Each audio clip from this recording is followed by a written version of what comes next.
Hi friends! You just in time for our Circle Time book. I love to read. Get ready to embark on a thrilling journey through the African savannah with Simba, the lion cub destined to be king. The Lion King storybook is a magical tale that introduces young readers to the circle of life, a beautiful concept about the interconnectedness of all living things. From the moment Simba is presented to the Pride Lands as the future king, to his daring escape from the treacherous Scar, this book is filled with excitement, friendship, and unforgettable characters. Join Simba, Nala, Timon, and Pumbaa as they discover the wonders of the Pride Lands. Learn valuable lessons about courage, loyalty, and responsibility. The Lion King storybook is the perfect way to spark a love of reading and adventure in young hearts. So, snuggle up and let the magic of the Pride Lands unfold. The Lion King story. The animals came from far and near across the dusty African plain. They came on padding paws and pounding hooves and flapping wings. Each beast, from the tiniest and to the largest elephant, made its way to Pride Rock. For that was the home of the Lion King, and this was a special day in the Pride Lands. Today Simba, the firstborn cub of King Mufasa and Queen Sarabi, would join the great circle of life. The animals took their places and bowed to King Mufasa. Then Rafiki, the wise baboon, stood at the edge of Pride Rock and held up the little cub for all to see. A great cry rose from all the animals. The elephants trumpeted, the zebras whinnied, and the birds sang for joy at the sight of Simba, the future Lion King. But one animal did not join in the joyous ceremony. Scar, the king's jealous brother, stayed in his den. Later, Scar just laughed when the king's advisor, Zazu the Hornbill, criticized him. Then the evil lion popped the bird into his mouth. Scar would have eaten Zazu if Mufasa hadn't come along just in time. Zazu wiped his feathers off and scolded, "As the king's brother, you should have been first in line at Simba's ceremony." Scar's green eyes gleamed. "I was first in line, until the little hairball was born. That hairball is my son, and your future king," Mufasa growled. Scar slinked away. "Don't turn your back on me," Mufasa warned. Scar looked back over his shoulder. His eyes narrowed. "Perhaps you shouldn't turn your back on me." Simba grew quickly. One morning Mufasa took his son to the top of Pride Rock and told him, "The circle of life never stops turning. One day the sun will set on my time as ruler and rise with you as king. Then everything the light touches will be yours." "What about that shadowy place?" Simba asked. Mufasa declared, "You must never go there."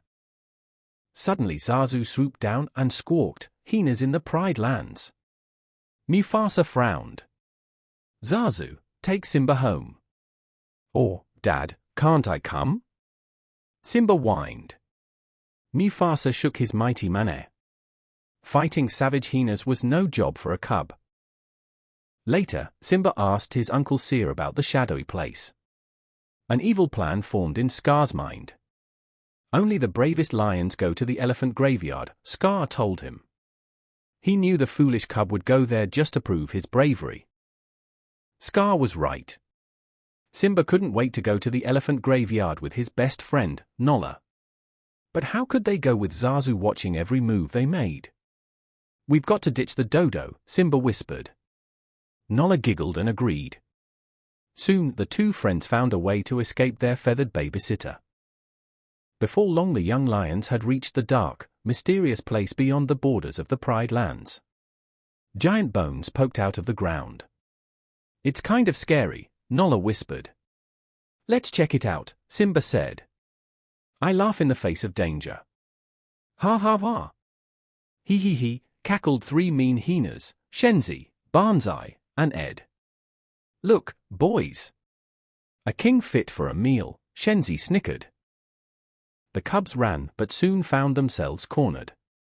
Simba stepped bravely in front of Nala and tried to roar. The hyenas laughed and jeered. Simba opened his mouth to try again. This time the elephant bones rattled with a thunderous roar. The hyenas were confused. And so was Simba, until Mufasa sprang into view. The mighty lion chased away the hyenas. Zazu had seen the cubs in trouble and flown for help. Mufasa told Zazu to take Nala home. Then he scolded Simba for disobeying him. "Oh, Dad. I was just trying to be brave, like you," Simba explained. Mufasa sighed. "Being brave doesn't mean you go looking for trouble, Simba. A good king is wise as well as brave." Simba suddenly felt very small. "We'll always be together." "Right, Dad?" Mufasa looked up at the starry sky and said, "The great kings of the past looked down on us from those stars. So whenever you feel alone, just remember that those kings will always be there to guide you, and so will I." Later, Scar met with the hungry hyenas. "I practically gave those cubs to you," he complained. They weren't exactly alone, Shenzi whined. But Scar had another plan that would allow him to become king. "Stick with me, and you'll never go hungry again," he promised. The hyenas danced and cheered. The next morning Scar took Simba to the bottom of a rocky canyon. "Now wait here," he ordered. "Your father has a big surprise for you." "Will I like the surprise?" Simba asked. Scar smiled slyly. "Oh, it's to die for," he said as he walked away. Then he gave a signal to the hyenas waiting on the canyon ridge. The hyenas knew what to do. They chased a huge herd of wildebeests down the canyon. Simba felt the earth shake. He heard the clattering of thousands of hooves. Then he saw the wildebeests heading straight for him. Simba managed to climb a dead tree and cling to a branch. "Help!" he shouted. Help was on its way, for Scar had found his brother. "Mufasa! Simba's trapped in a stampede!"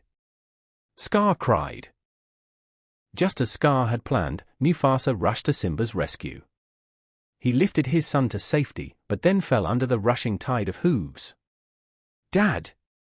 Simba shouted. He couldn't see anything through the huge dust cloud. Mufasa tried to pull himself up the steep rocks. From above, Scar watched his brother struggle. "Help me! Brother, help me!" Mufasa pleaded. Scar reached for Mufasa's paws.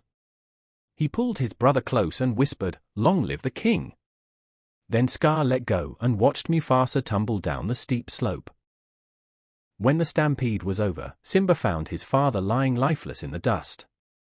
"No!" Simba wailed. Scar came to the sobbing cub's side. "What have you done?" he accused. "There were wildebeests everywhere. He tried to save me. It was an accident," Simba said in a rush.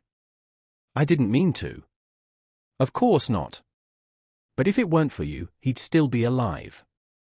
"What will your mother think?" Scar demanded.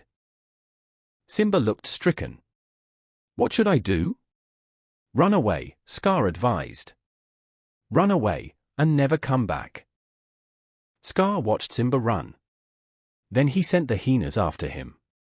The hyenas chased Simba to the border of the Pride Lands. The cub dived into a thicket of thorns at the edge of a great desert. The hyenas looked at the sharp thorns, then at the desert. "The cub won't last a day out there," Shenzi declared. Simba ran until he could run no more. The thirsty cub collapsed on the sand. Vultures circled him hungrily.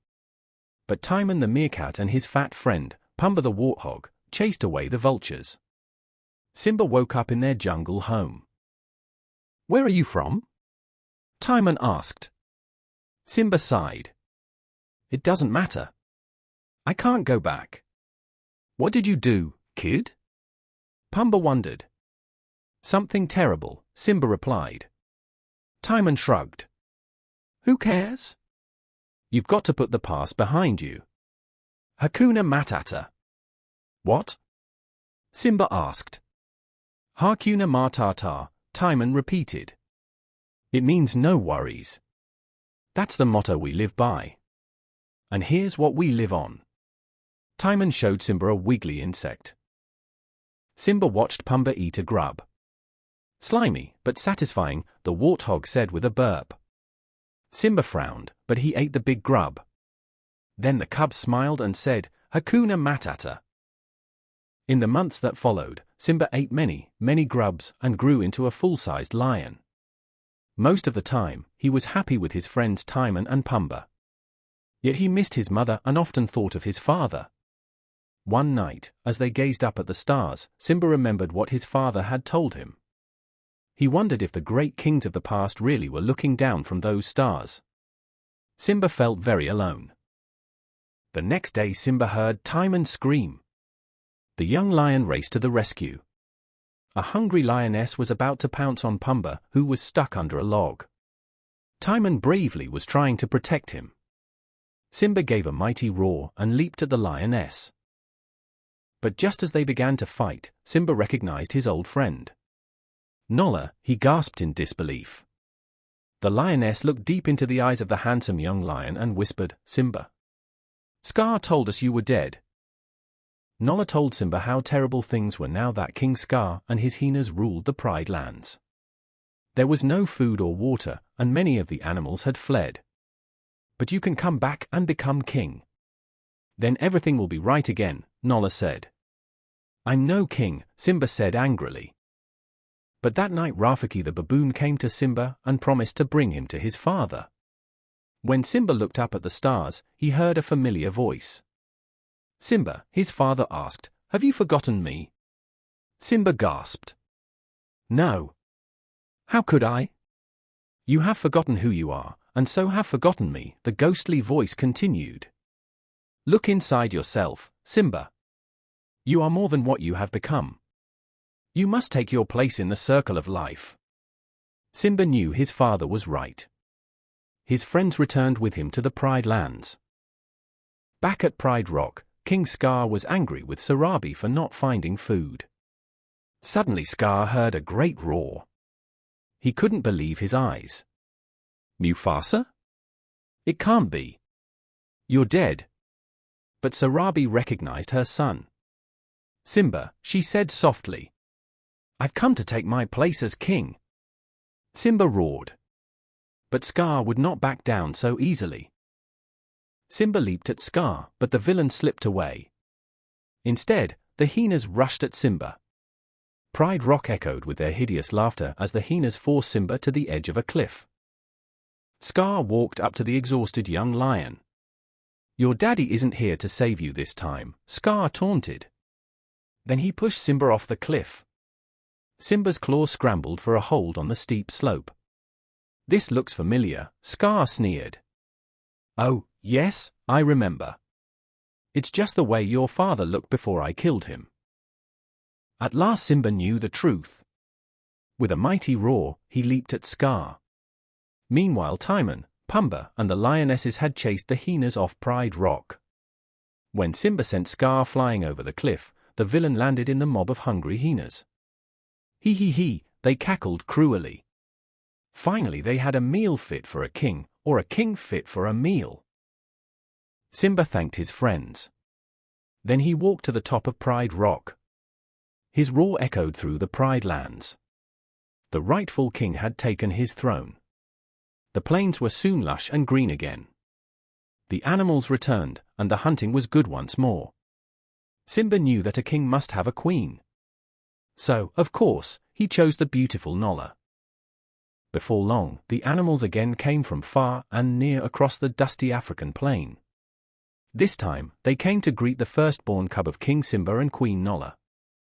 Wise old Rafiki stood at the edge of Pride Rock and held up the cub for all to see. The elephants trumpeted and the zebras whinnied for joy as the future Lion King joined the great circle of life. For more story, please subscribe.